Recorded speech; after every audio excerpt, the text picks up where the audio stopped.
అందరికీ నమస్కారం అండి. నా పేరు ప్రవీణ్ కుమార్ అండి. నేను సోషల్ సర్వీస్ యాక్టివిటీస్ ప్రెసిడెంట్ అండి పార్వతీపురంకి. ఈరోజు చింతలబెలగం గ్రామంలో దళితులకి 40 ఏళ్ళ కిందట అసైన్మెంట్ చేసి డీపట్ట భూములు ఇచ్చారండి. వీళ్ళు కొంతకాలం సాగు చేసిన తర్వాత ఇతరులకి వీళ్ళ కుటుంబ అవసరాల నిమిత్తం లీజుకి ఇచ్చామని చెప్తున్నారు. మరి ఏం జరిగింది ఏంటో వాళ్ళకి వీళ్ళకి తెలియాలి. ఏది ఏమైనా సరే డీపట్ట భూమి ఒకరికి అసైన్మెంట్ దళితులకి చేసింది, ఇంకొక వ్యక్తి ఆక్రమించుకునే, మార్చుకునే, రిజిస్ట్రేషన్ చేసుకునే, సరిహద్దు రైతులు వాళ్ళు ఎన్ని సంవత్సరాలు బట్టి సాగులో ఉన్నారని ఎటువంటి ఇది సృష్టించుకున్నా అది చెల్లదండి. అసైన్మెంట్ ఎవరికి చెప్పారో వాళ్ళకి మాత్రమే చెందుతుంది. అయితే ఇవి గతంలో పనిచేసిన గ్రామ రెవెన్యూ అధికారుల సమక్షంలోనే ఈ రికార్డ్ ట్యాంపరింగ్ అని జరిగిందని మేము నమ్ముతున్నామండి. ఎందుకు అంటే అసైన్మెంట్ ప్రాప్తికి, పేరు అడంగల ప్రాప్తికి, పాత 10-1, 1B రికార్డు, పాత అడంగలు ఏవి చూసినా అవి మాకు మంజూరు చేసి ఉన్నాయి. మా దగ్గర హక్కు పత్రాలు కూడా పూర్తిగా ఉన్నాయండి. ఇక్కడ మీరు చూడవచ్చు, బెలగాం బలరాంకి 82లో డీపట్టా ఇచ్చారండి. ఆయన 30 ఏళ్ళు సాగు చేశారు. 1994 వరకు భూమి శిస్తులు కూడా కట్టారండి. ఆయనకి మాన్యువల్ 1B కూడా ఇచ్చారండి. ఈ యొక్క భూముల్ని మా గ్రామానికి చెందిన రిటార్డ్ కోడార్ల సత్యనారాయణ గారు మరి ఆయన కుమార్తె గారు ఆక్రమించుకొని ఈయన సంతకంతో ఆయన కుమార్తె పేరున నకిలీ పాస్బుక్ చేయించారండి. ఇది ఎంత ఘోరం అండి.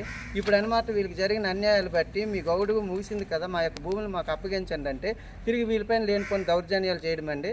వీళ్ళందరూ నన్ను ఆశ్రయించారు కదా, వీళ్ళ తరపున నేను ఎంఆర్ఓ గారికి వీళ్ళకి మాట్లాడదామని ఇంటర్నల్గా కూడా నాకు లేనిపోయిన ప్రెజర్లు వాళ్ళ నుండి వస్తున్నాయండి. ఇది జరిగిన విషయం అండి. మీడియా మిత్రులకు మరొకసారి చెప్తున్నాను. ఇంకోటి చూడండి, బెలగాం బలరాం కట్టిన భూమి శిస్తు రసీదులు అండి ఇవి. ఇక్కడ సంతకం కూడా ఆయనదే ఉందండి. 1994లో ఆయన సంతకం ఉంది భూమి శిస్తు మీద. కానీ పట్టా ఇచ్చింది మొదలుకొని ఆయన సాగులో లేరని తప్పుడు రాతలు రాస్తున్నారండి.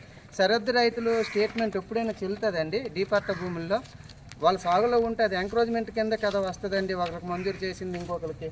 ఇంకొక మాట చెప్పాలంటే చూడండి, సరిహద్దు రైతులు ఎవరంటే ఇది ఎంత ఆశ్చర్యంగా ఉందంటే, ఇది పాస్బుక్ అండి, గంటలక్ష్మి గారికి ఇచ్చింది. ఇక్కడున్న సంతకం ఎం సత్యనారాయణ అండి. ఇక్కడ యాక్చువల్ పట్టాదారు సంతకం కానీ ఏనుముద్ర కానీ ఉండాలండి.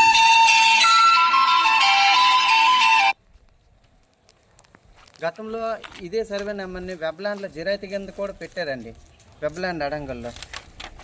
ఇంకో మాట చెప్దామండి. ఇప్పుడు ఈ సరిహద్దు రైతులు ఉన్నారు కదండి, ఈ సరిహద్దు రైతులు సొంత చిన్నాన్న, సొంత తండ్రి గారు సరిహద్దు రైతుల కింద స్టేట్మెంట్ ఇస్తే అది ఎంతవరకు సమన్యాసం అండి? ఆయనతో తిరిగి కొమ్మక్కైన వారు సాక్షి సంతకాలు పెడితే ఎంతవరకు సమన్యాసం అండి? ఈరోజు ఒక దళితుడికి ఇచ్చిన భూమి ఆడికి భూమి ఎక్కడ ఉందో తెలియదు అంటారు, ఆడు సాగే చేయలేదు అంటారు. ఇది ఎంతవరకు న్యాయం అండి? అయితే ఇప్పుడు ఈ ఆర్ఐ గారు వీళ్ళందరూ కొమ్మక్కయ్య రాసిన రిపోర్టులు చెల్లుతాయండి. పీఓటీ నియమాలు పాటించాలి కదండి. మినిమం పట్టాదారు ఎప్పుడైనా మాకు జరిగిన అన్యాయం అంటే అది 20 ఏళ్ళ కిందట జరిగిందా, 30 ఏళ్ళ కిందట జరిగిందా కాదు, తప్పు జరిగింది కాబట్టి అవి తిరిగి పీఓటీ నియమాలని అనుసరించి పీఓటీ చట్టాలని అమలుపరిచి తిరిగి దళితుల యొక్క భూములు దళితులకు అప్పగించవలసిన బాధ్యత ఎంతైనా రెవెన్యూ అధికారులకు మాత్రమే ఉందండి. అయితే కొత్తగా వచ్చిన తహసీల్దార్ వారు మాకు న్యాయం చేస్తారని మేము నమ్మి ఇక్కడికి వచ్చామండి. మా తాలుగా విన్నపాలు, మా తాలుగా సమాచారం మీడియా మిత్రులైన మీకు, తహసీల్దార్ వారికి కూడా ఇప్పుడు మేము ఇవ్వడం జరుగుతుందండి. మీరందరూ మాకు న్యాయం చేస్తారని. ఎవరైనా లేనిపోయిన అవాకులు చవాకులు దయచేసి మా దళితుల మీద కానీ నా మీద కానీ వాగాలనుకుంటే విత్ ప్రూఫ్స్తో మీరు రండి, లేదా నేను వస్తాను. మీ ఇక్కడ ఏ ఉన్నే లేకపోయినా మీరు ఆడే ప్రతి మాటకే సమాధానం చెప్పే రైట్ నాకు ఉంది. అది ఒకరికి అన్యాయం జరిగింది కాబట్టి మేము చెప్తున్నామే తప్ప ఎవరో మోసం చేస్తే మేము చెప్పింది కాదు కదండి. డీపట్ట భూమి అసలు కొనడానికి అమ్మడానికి ఎటువంటి సంబంధమే లేదు. అలాంటిది ఒక బెత్తందారి రిటార్డ్ వీఆర్ అయ్యుండి ఈ విధంగా ఇన్ని చేయడం ఏంటి? ఇదివరలో చూసుకుంటే మా హౌస్ సైట్స్ కూడా ఆయన తీర్మానం చేసి ఇచ్చాడు, ఆయనే దొంగ సంతకాలు పెట్టించి ఇచ్చారు. తీరా అనమాట ఇప్పుడు కొమ్మక్కే లేనిపోయిన ఆయన తాలూకు అవినీతి అక్రమాలు బయటపడతాయని లేనిపోయిన అడవిళ్ళు ఇప్పుడు చేస్తున్నారు. ఇది ఎంతవరకు కరెక్ట్ అండి చెప్పండి? గతంలో ఆయన నమ్ముకొని ఆయన చుట్టూ తిరిగి మాకు తెలియపరచుకున్న ఇటువంటి కార్యక్రమాలు చేసిందే కాక తిరిగి మా మీద లేనిపోయిన దౌర్జన్యాలు ఎంతవరకు సమన్యాసం చెప్పండి?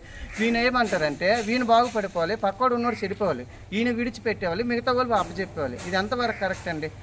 తప్పే కదా ఎవరు చేసినా. ఇప్పుడు వీళ్ళు ఏమైనా తప్పు చేస్తే చట్టపరమైన చర్యలకు వీళ్ళు బాధ్యులు అవుతారండి, వాళ్ళు తప్పు చేస్తే వాళ్ళు బాధ్యులు అవుతారు. దీని వెనకాతల ఆయనకు సహకరించిన గతంలో ఉన్న రెవెన్యూ అధికారులపైన కూడా ఈ రికార్డ్ ట్యాంపరింగ్, ఎవరి టైంలో 1B మంజూరైంది నకిలీ, ఎవరి టైంలో నకిలీ పాస్బుక్ మంజూరైంది, ఎవరి టైంలో నకిలీ పట్టా మంజూరైంది, ఇవన్నీ వెరిఫై చేయాలని కూడా మేము చేస్తున్నాం. పైగా రీఅసైన్మెంట్ ఆడిట్ చేసి వెరిఫికేషన్ కూడా చేసి పీఓటీ నియమాల కింద 1977 నుండి 2025 వరకు ఎప్పుడు కూడా బదిలీ చెల్లదు, ఎంకరేజ్మెంట్ చెల్లదు. ఏ విధంగా ఇంకొకటి ఆక్రమించుకుని హక్కులు రావు. ఒకవేళ మంజూరైతే అవి రద్దుపరచమనే ఉంది, అవి అమలుపరచమని మేము కోరుతుంటే వీళ్ళనమాట ఈ సత్యనారాయణ గారు, ఇక్కడున్న ఆర్ఐ గారు కొమ్మక్క అయిపోయి సరిహద్దు రైతులు ఎలా చెప్పిండ్రు, పట్టాదారులు ఎలా చెప్పారు, సాగులోని ఎలా చెప్పిండ్రు, కనుక మీకు ఇలా తెలియజేయడం అంటే మేము పెట్టిన దరఖాస్తుకు మాకు న్యాయం చేయాలనుకుంటున్నారు, లేదా ఆక్రమించుకున్నవాడికి న్యాయం చేయడానికి మీరు ఈ అనౌన్స్మెంట్లు ఇస్తున్నారో మాకైతే తెలియదు.